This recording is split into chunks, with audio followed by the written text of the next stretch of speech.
तुमच्याकडे पैसे कमी असतील तर तुमची बँकच तुम्हाला शिक्षा करू शकते, फाईन लावू शकते।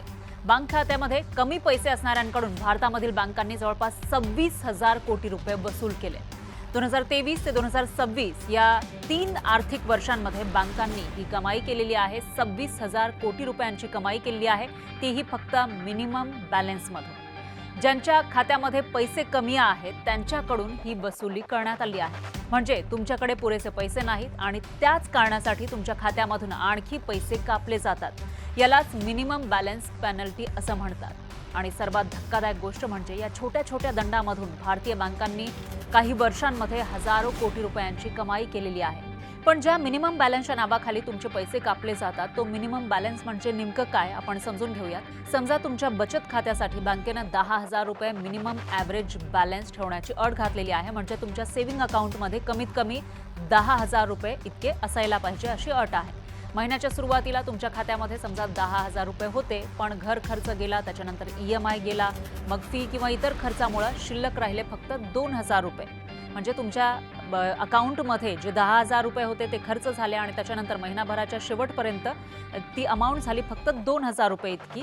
महिनाभराची जी सरासरी आहे ती शिल्लक बँकेने ठरवलेल्या मर्यादेपेक्षा कमी झाली। म्हणजे महिनाभराची जी सरासरी शिल्लक आहे ती बँकेने जी मर्यादा ठरवलेली होती 10,000ची त्याच्यापेक्षा कमी झाली, तर बँक तुमच्या खात्यामधून non maintenance of minimum balance charge कापते। यावर GST सुद्धा लागू शकतो। आता तुमच्या एकट्याच्या बँक खात्यामधून समजा कमी बॅलन्स असल्याने बँकेने 100-200 रुपये कापले असतील, तर मग बँका एवढे हजारो कोटी रुपये कसे कमावतात हा प्रश्न तुम्हाला पडला असेल। कारण एकट्याच्या बँकेमधून 100-200 रुपये जास्तीत जास्त किती 300 रुपये कापले असतील, पण बँका या 3 वर्षांमध्ये हजारो कोटी रुपये कमावतात। ते कसं तेही आपण समजून घेऊया। ही काही रक्कम एका व्यक्तीकडून मोठी रक्कम घेऊन पूर्ण होत नाही, हजारो कोटी रुपये कमावले जात नाही, तर हे होतं मोठ्या संख्येमुळे। समजा एका ग्राहकाकडून म्हणजे तुमच्याकडून 100 किंवा 250 रुपये दंड आकारला गेला, पण असे लाखो ग्राहक असतील ज्यांच्या बँक अकाउंटमध्ये मिनिमम बॅलन्स नसेल, त्याच्यापेक्षाही कमी अमाऊंट असेल, तर एका महिन्यातच कोट्यावधी रुपयांचं शुल्क बँकेकडे जमा होतं। हे शुल्क वर्षानुवर्ष जमा होत गेलं की एकूण रक्कम हजारो कोटींमध्ये पोहोचते।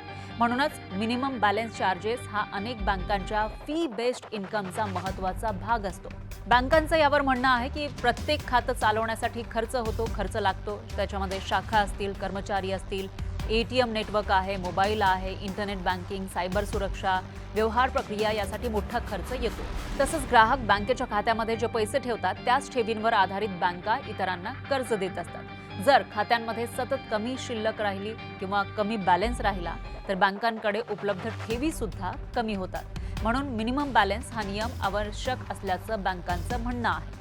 आता बँका फक्त दिलेल्या कर्जावरील व्याजामधूनच कमाई करत नाहीत। म्हणजे जे लोन त्यांच्याकडून दिलं जातं त्याच्यावरचा जो इंटरेस्ट मिळतो, व्याज मिळतो, त्याच्यामधूनच कमाई करत नाही, तर त्यांचं मोठं उत्पन्न हे मिनिमम बॅलन्स चार्जेस म्हणजे ज्यांच्या खात्यामध्ये कमी पैसे राहिलेले आहेत त्याच्यावर लागलेले चार्जेस, त्याच्यानंतर ATM चार्जेस, मग चेक बाउन्स असेल त्याचे चार्जेस, डेबिट कार्ड फी, त्याच्यानंतर SMS चार्जेस, मग credit card late payment fee, त्याच्यानंतर लोन प्रोसेसिंग फी, अशा अनेक शुल्कांमधून त्यांचं इन्कम येत असतं, त्यांचं उत्पन्न येत असतं।